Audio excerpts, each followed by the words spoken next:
నమస్కారం. దూరదర్శన్ వార్తలకు స్వాగతం. నేను త్రిమూర్తులు. ముందుగా ముఖ్యాంశాలు. రాష్ట్రంలో స్థానిక సంస్థల ఎన్నికలపై నేడు హైకోర్టు తీర్పు. ఎన్నికల నిర్వహణకు 60 రోజులు సమయం కావాలన్న రాష్ట్ర ఎలక్షన్ కమిషన్. రైతు భరోసా పథకం నిధుల విడుదల ప్రక్రియ పూర్తి. మొత్తం 69 లక్షల మంది రైతుల ఖాతాల్లోకి 8,744 కోట్లు. నగదు బదిలీపై ఫిర్యాదులు ఉంటే పరిష్కరిస్తామన్న అధికారులు. బీఆర్ఎస్ పాలనలో రాష్ట్రానికి తీవ్ర అన్యాయం జరిగిందన్న సీఎం రేవంత్ రెడ్డి. కృష్ణా గోదావరి జలాలపై అసెంబ్లీలో చర్చకు రావాలని కేసీఆర్ కు సవాల్. కాంగ్రెస్ మొదటి ప్రాధాన్యం రైతులేనని రైతు భరోసా విజయోత్సవ సభలో వెల్లడి. దేశంలో ఎమర్జెన్సీకి నేటితో 50 ఏళ్లు పూర్తి. పలుచోట్ల సంవిధాన్ హత్యా దివస్ కార్యక్రమాలను నిర్వహించనున్న కేంద్ర ప్రభుత్వం. మారిషస్ పీఎంతో ప్రధాని మోదీ ఫోన్లో సంభాషణ. ద్వైపాక్షిక సంబంధాలపై సమీక్ష. మారిషస్ కు భారత్ సహకారం ఎప్పటికీ ఉంటుందని మోదీ పునరుద్ఘాటన. ఈ మధ్యాహ్నం 12 గంటలకు యాక్సియం 4 ప్రయోగం. రోదస్సీలోకి వెళ్లనున్న శుభాంశు శుక్ల సహా 4 వ్యోమగాములు. ప్రయోగానికి అన్ని పరిస్థితులు అనుకూలంగా ఉన్నాయని స్పేస్ ఎక్స్ వెల్లడి. ఇంగ్లాండ్ టెస్ట్లో ఓడిన టీమిండియా. రెండో ఇన్నింగ్స్ లో 371 పరుగుల లక్ష్యాన్ని ఛేదించిన ఇంగ్లాండ్. 5 సెంచరీలు చేసిన జట్టు ఓటమి పాలవటం ఇదే తొలిసారి. న్యూస్లోని వివరాలు. స్థానిక సంస్థల ఎన్నికలపై హైకోర్టు నేడు తీర్పు వెలువరించనుంది. ఈ ఎన్నికలు నిర్వహించాలంటూ దాఖలైన పిటిషన్లపై సోమవారం వాదనలు ముగియటంతో తీర్పును హైకోర్టు రిజర్వ్ చేసింది.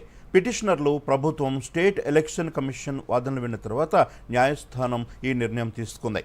మొన్న జరిగిన వాదనల సందర్భంగా ఎన్ని రోజుల్లో ప్రభుత్వం ఈ ఎన్నికలు నిర్వహిస్తుందో చెప్పాలని హైకోర్టు ప్రశ్నించింది.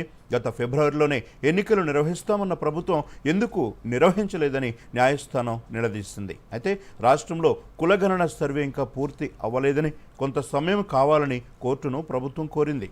మరోవైపు ఎన్నికలు నిర్వహించడానికి మరో 60 రోజులు సమయం కావాలని ఎలక్షన్ కమిషన్ కోరింది. మరోవైపు ఎన్నికలైనా పెట్టాలని లేదా పాత సర్పంచులనే కొనసాగించాలని పిటిషనర్లు వాదనలు వినిపించారు. 6 నెలల్లో ఎన్నికలు పూర్తి చేయాలనే నిబంధన ఉందని, కానీ ప్రభుత్వం ఈ ఎన్నికలు నిర్వహించలేదని పిటిషనర్లు వాదనలు వినిపించారు. కాగా గత ఏడాది ఫిబ్రవరి 1వ తేదీన రాష్ట్రంలో సర్పంచుల పదవీకాలం ముగుస్తుంది. ఈ అంశంపై మరింత సమాచారం మా ప్రతినిధి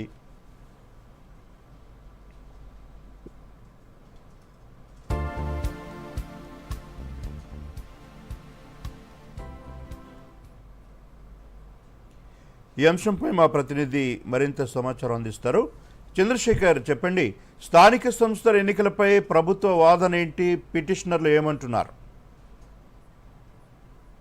ప్రముఖులు రాష్ట్ర ఉన్నత న్యాయస్థానం ఈ రోజు స్థానిక సంస్థల ఎన్నికలకు సంబంధించినటువంటి కీలకమైన తుది తీర్పు వెలువరించే అవకాశం ఉంది. అయితే గత సోమవారం వరకు జరిగినటువంటి వాదోపవాదాల తర్వాత హైకోర్టు జస్టిస్ మాధవీదేవి నేతృత్వంలో బెంచ్ ఈ తీర్పును రిజర్వ్ చేసింది. అయితే రాష్ట్రంలో గత సంవత్సరం జనవరి 31 తోటి ఈ స్థానిక సంస్థల పదవీకాలం పూర్తయింది. దీంతో వెంటనే ప్రభుత్వం ఏం చేసింది, ప్రత్యేక అధికారుల పరిపాలనను తీసుకొచ్చింది. రాష్ట్రంలో ప్రధానంగా దీని మీద కొంతమంది ఈ సంఘాలకు చెందినటువంటి నాయకులు అదేవిధంగా హైకోర్టులో కేసు వేయడం జరిగింది. దీని మీద కోర్టు విచారణ జరిపింది. దీంతో అటు ప్రభుత్వానికి, రాష్ట్ర ఎన్నికల సంఘానికి నోటీసులు జారీ చేసింది. ఎప్పట్లో ఎలక్షన్స్ నిర్వహిస్తారని స్పష్టంగా చెప్పాలని చెప్పేసి రాష్ట్ర ఎన్నికల సంఘానికి హైకోర్టు కోరింది. అయితే హైకోర్టు ఆదేశాల మేరకు రాష్ట్ర ఎన్నికల సంఘం ప్రభుత్వాన్ని కూడా ఇక్కడ సంప్రదించడం జరిగింది. దాదాపు ఇక్కడ సుప్రీంకోర్టు తీర్పును అనుసరించి రిజర్వేషన్ అంశం పూర్తి కాలేదని, అయితే దీని మీద రాష్ట్రంలో కులగణన సర్వే జరుగుతుందని, ఈ సర్వే జరిగిన తర్వాత రిజర్వేషన్ తో పాటు ఈ రిజర్వేషన్ నిర్ణయించి వీటికి ఎన్నికలు నిర్వహిస్తామని చెప్పేసి ప్రభుత్వం హైకోర్టు చంద్రశేఖర్, ఎన్నికల నిర్వహణకు 60 రోజుల సమయం కావాలని ఎలక్షన్ కమిషన్ కోరటానికి కారణం ఏమిటంటారు? రాష్ట్రంలో ఇటీవల జరిగినటువంటి కులగణన సర్వే రీసెంట్ గా ముగిసింది. దీనివల్ల స్పష్టమైనటువంటి ఏ వర్గానికి ఎంత మేర రిజర్వేషన్ ఇవ్వాలి, దాన్ని ఎలా నిర్ణయించాలనే దాని మీద రాష్ట్ర ప్రభుత్వం కొంతమేర కసరత్తు జరిపింది. కసరత్తు జరిపిన తర్వాత ఒక స్పష్టమైనటువంటి ఈ వర్గానికి ఇంత శాతం రిజర్వేషన్లు ఇవ్వాలని చెప్పేసి స్పష్టమైనటువంటి ఆదేశాలు కూడా జారీ చేసింది. దీనిని బట్టి గ్రామ స్థాయి వరకు రిజర్వేషన్ల ప్రక్రియ పూర్తి కావాలి కాబట్టి దాన్ని నిర్ణయించిన తర్వాత ఎన్నికలు నిర్వహిస్తామని చెప్పేసి ఇందుకోసం 30 నుంచి 60 రోజుల గడువు కావాలని చెప్పేసి ప్రభుత్వం హైకోర్టును కోరింది. Trimurthulu. Thank you Chandrasekhar. Thank you Chandrasekhar. రాష్ట్రంలో వానాకాలం పంట సీజన్ పెట్టుబడి కోసం రైతు భరోసా పథకం కింద నిధుల విడుదల ప్రక్రియ పూర్తయింది. మంగళవారం 15 ఎకరాల కంటే ఎక్కువ ఉన్న సాగు భూముల్లో వారికి సుమారు 460 కోట్లను ప్రభుత్వం విడుదల చేసింది. మొత్తం 69,39,000 మంది రైతులకు సంబంధించిన 1,46,00,000 ఎకరాలకు గాను మొత్తం 8,744 కోట్ల నిధులను వారి ఖాతాల్లో జమ చేస్తుంది. ఈ నెల 16న ఆచార్య జయశంకర్ వ్యవసాయ విశ్వవిద్యాలయంలో జరిగిన రైతు నేస్తం కార్యక్రమంలో రైతు భరోసా సాయం విడుదలను ముఖ్యమంత్రి రేవంత్ రెడ్డి ప్రారంభించారు. మంగళవారం రైతు భరోసా ఇచ్చిన వాటిలో ఔటర్ రింగ్ రోడ్డు లోపల పంటలను సాగు చేస్తే 1,20,000 మంది రైతులకు సంబంధించినవి కూడా ఉన్నాయని అధికార వర్గాలు వెల్లడించాయి. నిధుల విడుదల ప్రక్రియ పూర్తయిందని, నగదు బదిలీ కాలేదనే ఫిర్యాదులు ఏమైనా ఉంటే వాటిని పరిశీలించి వారికి సైతం సాయం అందిస్తామని వెల్లడించారు.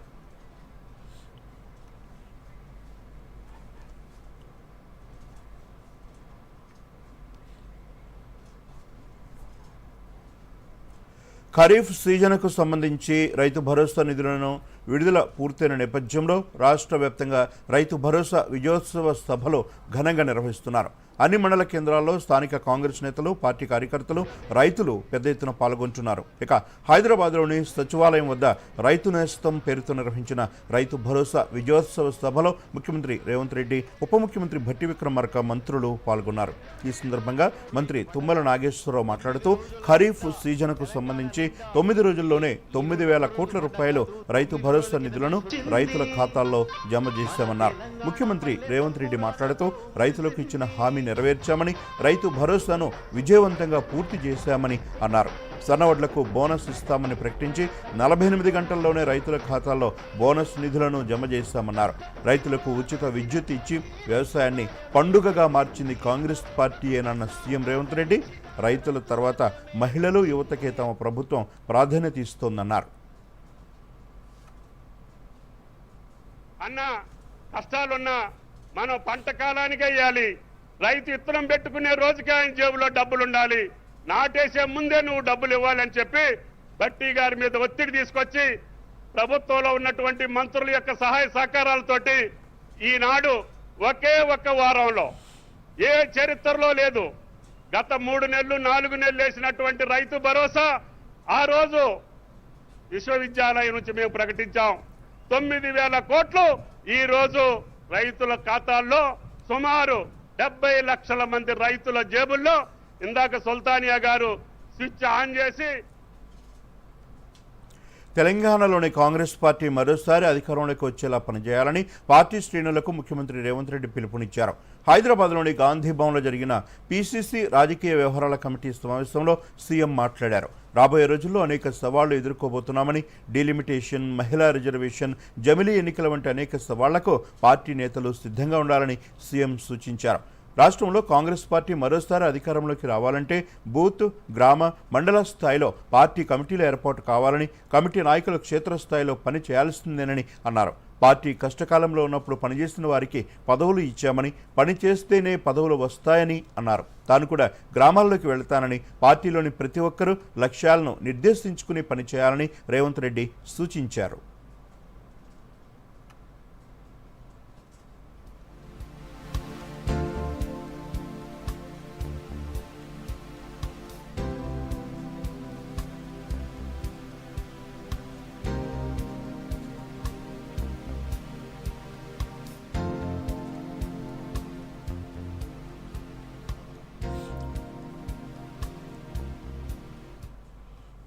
నిర్మాణంలో, పార్టీని బలోపేతం చేయడంలో, సంక్షేమ పథకాలను ప్రజల దగ్గరికి తీసుకెళ్లడంలో, సంక్షేమ పథకాలు అందని ప్రజలకు ఆ పథకాలను అందుబాటులోకి తీసుకొచ్చి వాళ్ళ తరఫున ప్రభుత్వంతో సమన్వయం చేయడంలో మీరందరూ బాధ్యత తీసుకోవాల్సిన అవసరం ఉన్నది. ఇవాళ రాబోయే స్థానిక సంస్థలలో నాయకుల ఎన్నికలు అయిపోయిన ఎమ్మెల్యేలు ఎమ్మెల్సీలు, ఇప్పుడు కార్యకర్తల ఎన్నికలు రాబోతున్నాయి. కార్యకర్తల ఎన్నికల్లో ఎవరైతే కష్టపడతారో, కార్యకర్తలను కష్టపడి ఎవరైతే గెలిపించుకుంటారో వాళ్ళు తిరిగి నాయకులుగా రాష్ట్ర స్థాయికి ఎదుగుతారు. అందుకే ఈరోజు పార్టీ నిర్మాణంలో భాగస్వాములు కావాలి.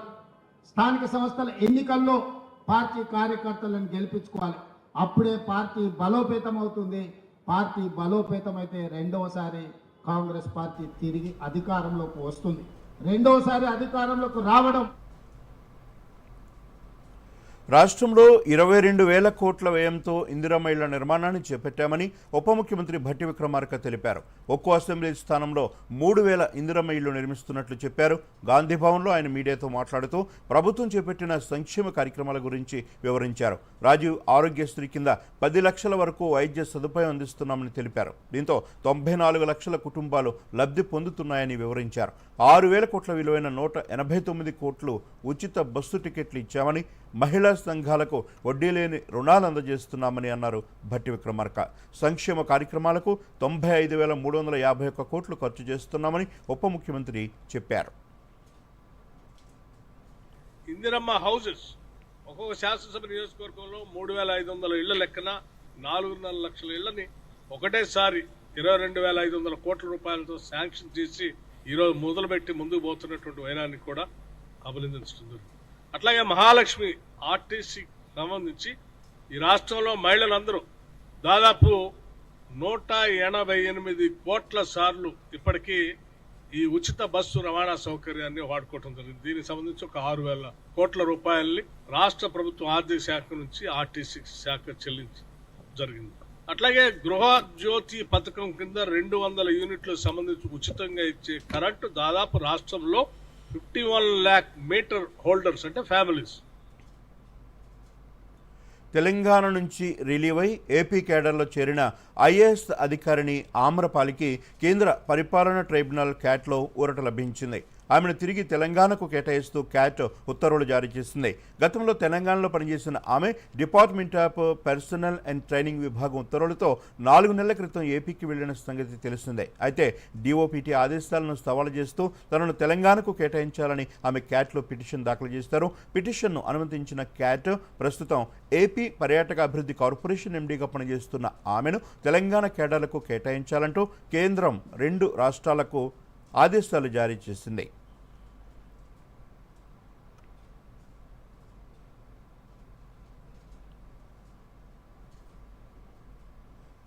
బులెటిన్లో ఇప్పుడు షార్ట్ బ్రేక్.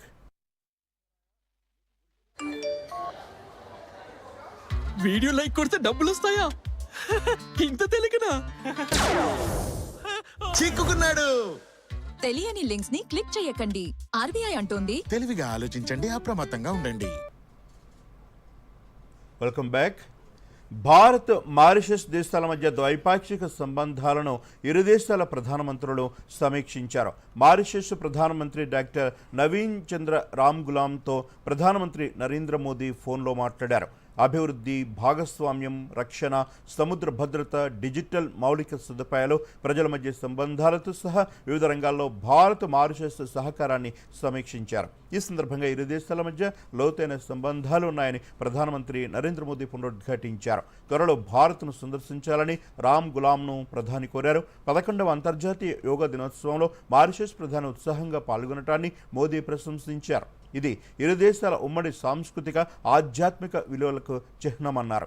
మారిషస్ దేశ అభివృద్ధికి భారత్ మద్దతు కొనసాగుతోందని ప్రధానమంత్రి తెలియజేశారు. విజన్ మహాసాగర్ నైబర్హుడ్ ఫస్ట్ విధానం పరిధిలో సమన్వయంతో ఈ సహకారం కొనసాగుతోందన్నారు. దేశంలో ఎమర్జెన్సీకి నేటితో 50 ఏళ్లు పూర్తయ్యాయి. 1975 జూన్ 25న అప్పటి ప్రధాని ఇందిరాగాంధీ ఆర్టికల్ 352 ప్రకారం ఎమర్జెన్సీ విధించడంతో దేశంలో అత్యవసర పరిస్థితి అమల్లోకి వచ్చింది. ఎమర్జెన్సీ 21 నెలల పాటు అమల్లో ఉంది. ఈ సమయం అత్యంత వివాదాస్పద కాలంగా చరిత్రలో నమోదైంది. ఎమర్జెన్సీ కాలంలో పౌర, ప్రాథమిక హక్కులు, భావ ప్రకటన స్వేచ్ఛకు భంగం కలగటమే కాకుండా పలు నిరంకుశ చర్యలకు అప్పటి ప్రభుత్వం పాల్పడింది. అత్యాయిక స్థితిని వ్యతిరేకించిన విద్యార్థులు, సామాన్యులతో పాటు పలువురు ప్రముఖులు జైలు పాలయ్యారు. ఎమర్జెన్సీ చీకటి రోజులకు నడుస్తుండగా జూన్ 25న సంవిధాన్ హత్య దివస్గా జరుపుకోవాలని కేంద్ర ప్రభుత్వం గత ఏడాది పిలుపునివ్వడంతో పాటు గెజిట్ నోటిఫికేషన్ జారీ చేసింది. ఈ క్రమంలో ఈరోజు దేశంలో పలుచోట్ల హత్య దివస్ కార్యక్రమాలను నిర్వహిస్తున్నారు. ఢిల్లీలోని బీజేపీ ప్రధాన కార్యక్రమంలో ఈ ఉదయం జరిగే కార్యక్రమంలో పలువురు బీజేపీ నేతలు పాల్గొననున్నారు.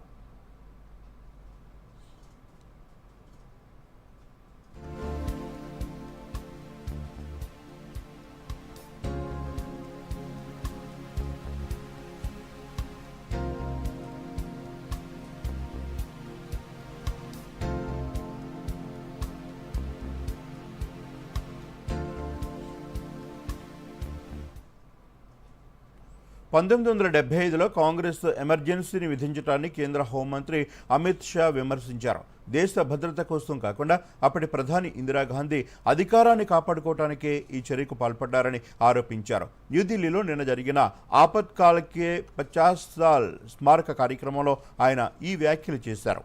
ఈ సందర్భంగా అమిత్ షా మాట్లాడుతూ ఎమర్జెన్సీ కాలంలో లక్షలాది మంది దేశ ప్రజాస్వామ్యం కోసం తమ ప్రాణాలు, వృత్తులు, కుటుంబాలను సైతం త్యాగం చేసిన విషయాన్ని గుర్తుంచుకోవాలని అమిత్ షా పిలుపునిచ్చారు. ప్రజలు ఎన్నటికీ నియంతృత్వాన్ని సహించరనే కారణంతో ఈ పోరాటంలో దేశం విజయం సాధించిందన్నారు. స్వేచ్ఛగా ఆలోచించినందుకే దేశ ప్రజలను జైళ్లలో పెట్టారని ఆయన ఆరోపించారు. ప్రధానమంత్రి నరేంద్ర మోదీ ఈ అంశంపై రాసిన పుస్తకాన్ని నేడు ఆవిష్కరించనున్నట్లు తెలిపారు. ఎమర్జెన్సీ సమయంలో ఆ తర్వాత జరిగిన సంఘర్షణలు, పరిణామాల ఆధారంగా ఈ పుస్తకం రూపొందిందని వివరించారు. मैं इंदिरा जी को एक चीज में मार्क देना चाहूंगा, इन्होंने इतना रखा था कि सिर्फ प्रधानमंत्री को न्यायिक मीमांसा के बाहर न रखे, साथ में 2-4 नाम कम से कम जोड़ देते हैं, इतनी तो शर्म उन्होंने बचा कर रखी थी। मगर मूल उसका उद्देश्य था प्रधानमंत्री को न्यायिक मीमांसा के बाहर काटने का। और इसके साथ अनुच्छेद 323 है और 323B में प्रशासनिक मामलों को निपटने वाले न्यायाधिकरणों को और अन्य मामलों को भी एक प्रकार से सरकार के अधिकार में ला दिया गया। अनुच्छेद 19 के द्वारा प्राप्त मौलिक अधिकारों को समाप्त किया और 356 के तहत आपातकाल की अवधि को बढ़ाया गया। देश की संसद की सीमा भी, आयुष्य भी बढ़ाया गया और एडमिनिस्ट्रेटिव दुरुपयोग हुआ। ये सब अधिकार जब एक जगह एकत्रित हुए, 1,11,000 लोग, राजनीतिक और सामाजिक कार्यकर्ता जेल में गए। तिहाड़ जेल में 4,000 लोग। దేశంలో ఎమర్జెన్సీ విధించి 50 ఏళ్లు పూర్తయిన సందర్భంగా కేంద్ర సహాయ మంత్రి ఎస్పీ సింగ్ బఘేల్ మీడియాతో మాట్లాడుతూ దేశంలో అంతర్గత, బాహ్య సంక్షోభం లేకపోయినా కేవలం ఒక వ్యక్తి తన అధికారాన్ని కాపాడుకోవడానికి ఎమర్జెన్సీ విధించారని ఆరోపించారు. ఎమర్జెన్సీ పేరుతో హక్కులు కాలరాసి విపక్షాలను జైలుకు పంపారన్నారు.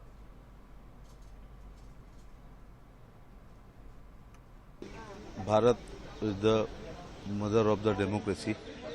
तो एक व्यक्ति की तानाशाही की वजह से कोई भी हमें टोकेगा कि आपका 27 महीने का और आपका 25 महीने का एक लोकतंत्र पर ऐसा काला धब्बा है। ना तो बाहरी संकट था देश में, ना आंतरिक संकट था। एक संवैधानिक संकट था कि इंदिरा गांधी के इलेक्शन को निरस्त कर दिया गया था। तो अपनी कुर्सी बचाने के लिए उन्होंने आपातकाल लगाया और संपूर्ण विपक्ष को जेल भेजा। तो ये हम वास्तव में हमारे यहाँ तो वैशाली गणराज से डेमोक्रेसी चल रही है। इंदिरा गांधी की तानाशाही की वजह से ये भारत के लोकतंत्र के मुकुट पर एक काला धब्बा है, जिससे हमें शर्मिंदगी महसूस होती है। विचार व्यक्ति की स्वतंत्रता छीन ली गई, मौलिक अधिकारों का हनन हुआ, संविधान का बेसिक स्ट्रक्चर बदल दिया गया। ఇప్పుడు బులెటిన్లో మరో short break. QR code scan చేయండి, 5,000 క్యాష్ బ్యాక్ పొందండి. అరే వా, భలేగుందే. చిక్కుకున్నాడు. యూపీఐ పిన్ ఎంటరింగ్ కేవలం డబ్బు పంపడానికేనా? ఆర్బీఐ అంటోంది తెలివిగా ఆలోచించండి, అప్రమత్తంగా ఉండండి. Welcome back. దేశంలో ఎలక్ట్రిక్ ప్యాసింజర్ కార్ల తయారీని ప్రోత్సహించే పథకం కింద దరఖాస్తు ప్రక్రియ కోసం భారీ పరిశ్రమల మంత్రిత్వ శాఖ ఒక పోర్టల్ను ప్రారంభించింది. ఈ అప్లికేషన్ పోర్టల్ 2025 జూన్ 24 ఉదయం 10 గంటల 30 నిమిషాల నుంచి 2025 అక్టోబర్ 21 వరకు సాయంత్రం 6 గంటల వరకు దరఖాస్తుల కోసం తెరిచి ఉంటుందని తెలిపింది. ఈ పోర్టల్ ప్రారంభోత్సవం సందర్భంగా కేంద్ర మంత్రి హెచ్డి కుమారస్వామి మాట్లాడుతూ ఈ పోర్టల్ ప్రారంభించడం వలన దేశంలో ఆటోమోటివ్ ల్యాండ్స్కేప్లో పెట్టుబడులకు అవకాశం దొరుకుతుందని అన్నారు.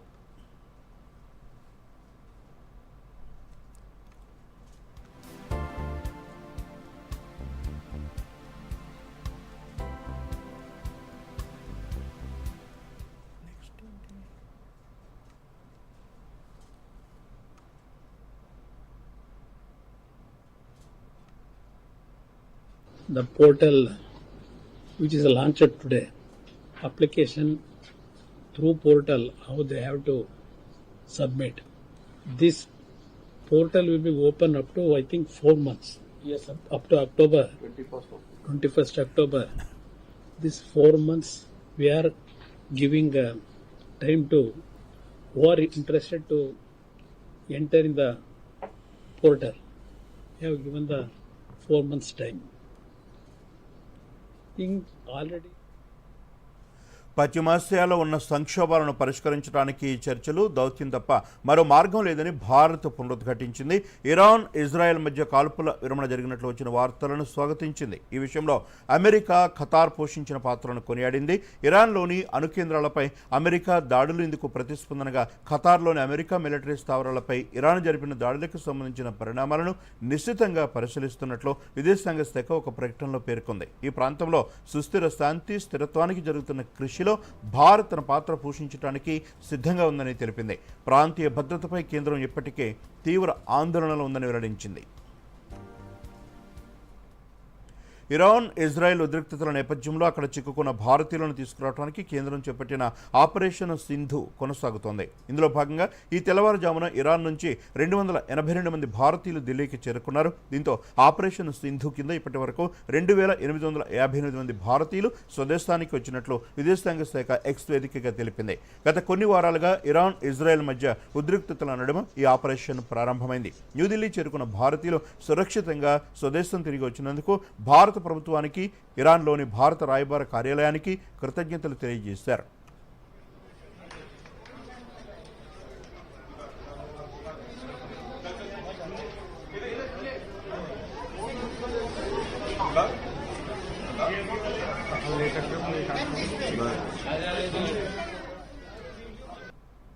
बहुत अच्छा महसूस कर रहे हैं. खुदा का शुक्र है कि हम वापस लौट आए और अच्छे से हमारे साथ जो बिहेव हुआ वो भी बहुत अच्छे से. जो एम्बेसी इंडिया की तरफ से वहाँ पर मौजूद थी उनका भी हम बहुत बहुत शुक्रगुजार कर रहे हैं. एम्बेसी के लोग वहाँ पर मौजूद थे हमें लेने के लिए यानी क़ुम शहर में, और हमें कोई मुश्किल नहीं हुई और आपका बहुत बहुत शुक्रिया अदा करते हैं. First of all we will thanks to my government और स्पेशली हमारे प्राइम मिनिस्टर साहब का.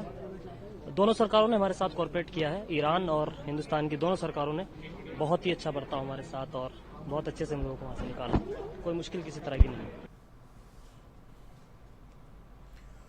మహబూబ్ నగర్లోని ఎర్రకుంట సమీపంలో ఉన్న దర్గాలో 255వ ఉర్సు ఉత్సవాలు ఘనంగా జరిగాయి. ఈ ఆధ్యాత్మిక ఉత్సవంలో ప్రధాన ఘట్టమైన గంధోత్సవాన్ని వైభవంగా నిర్వహించారు. రాష్ట్ర minority finance corporation chairman Obaidullah Kotwal ఈ కార్యక్రమానికి హాజరై దర్గాకు చదర్ సమర్పించి ప్రత్యేక ప్రార్థనలు చేస్తారు. ఈ సందర్భంగా ఆయన మాట్లాడుతూ ఈ దర్గా ఉత్సవాలు అత్యంత ప్రసిద్ధమైనవని, కులమతాలకు అతీతంగా ఇక్కడ ప్రార్థనలు జరుగుతాయని తెలిపారు. దర్గా అభివృద్ధికి తన వంతు కృషి చేస్తానని కొత్వాల్ పేర్కొన్నారు.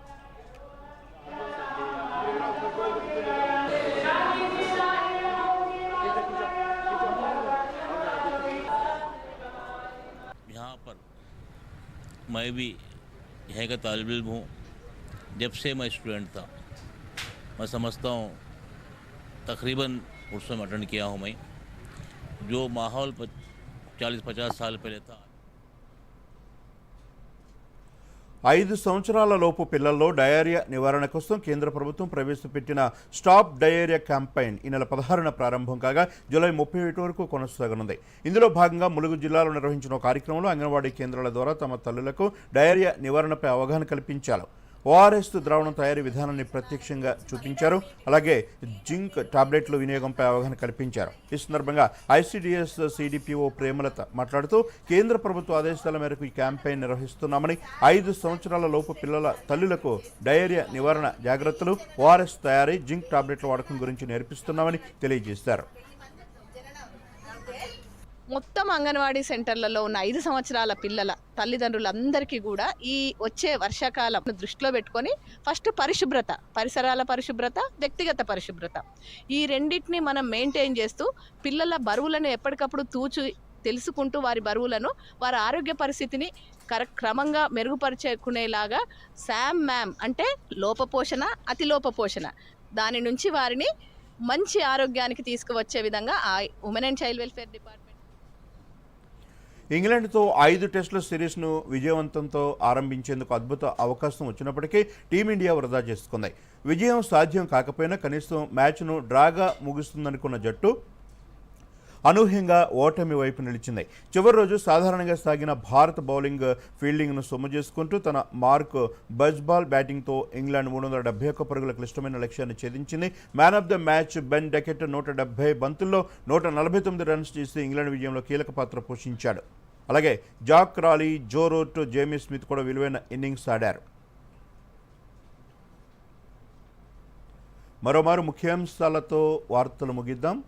నమస్కారం. రాష్ట్రంలో స్థానిక సంస్థల ఎన్నికలపై నేడు హైకోర్టు తీర్పు. ఎన్నికల నిర్వహణకు 60 రోజులు సమయం కావాలన్న రాష్ట్ర ఎలక్షన్ కమిషన్. రైతు భరోసా పథకం నిధుల విడుదల ప్రక్రియ పూర్తి. మొత్తం 69 లక్షల మంది రైతుల ఖాతాల్లోకి 8,744 కోట్లు. నగదు బదిలీపై ఫిర్యాదులు ఉంటే పరిష్కరిస్తామన్న అధికారులు. బీఆర్ఎస్ పాలనలో రాష్ట్రానికి తీవ్ర అన్యాయం జరిగిందన్న సీఎం రేవంత్ రెడ్డి. కృష్ణా గోదావరి జలాలపై అసెంబ్లీలో చర్చకు రావాలని కేసీఆర్ కు సవాల్. కాంగ్రెస్ మొదటి ప్రాధాన్యం రైతులేనని రైతు భరోసా విజయోత్సవ సభలో వెల్లడి. దేశంలో ఎమర్జెన్సీకి నేటితో 50 ఏళ్లు పూర్తి. పలుచోట్ల సంవిధాన్ హత్యా దివస్ కార్యక్రమాలను నిర్వహించనున్న కేంద్ర ప్రభుత్వం. మారిషస్ పీఎంతో ప్రధాని మోదీ ఫోన్లో సంభాషణ. ద్వైపాక్షిక సంబంధాలపై సమీక్ష. మారిషస్ కు భారత్ సహకారం ఎప్పటికీ ఉంటుందని మోదీ పునరుద్ఘాటన.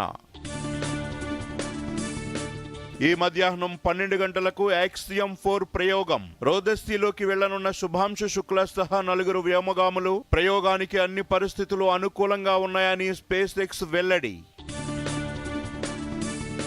ఇంగ్లాండ్ టెస్ట్లో ఓడిన టీమిండియా. రెండో ఇన్నింగ్స్ లో 371 పరుగుల లక్ష్యాన్ని ఛేదించిన ఇంగ్లాండ్. 5 సెంచరీలు చేసిన జట్టు ఓటమి పాలవటం ఇదే తొలిసారి. దూరదర్శన్ యాదగిరి వార్తలను ఇప్పుడు సోషల్ మీడియాలో కూడా చూడవచ్చు. యూట్యూబ్ అయితే డిడి న్యూస్ తెలంగాణ, ఎక్స్ వేదికగా అయితే DD news Telangana @DD Yadagiri news, Facebook అయితే డిడి న్యూస్ తెలంగాణలో చూసి సబ్స్క్రైబ్ చేసి లైక్ చేయండి, షేర్ చేయండి.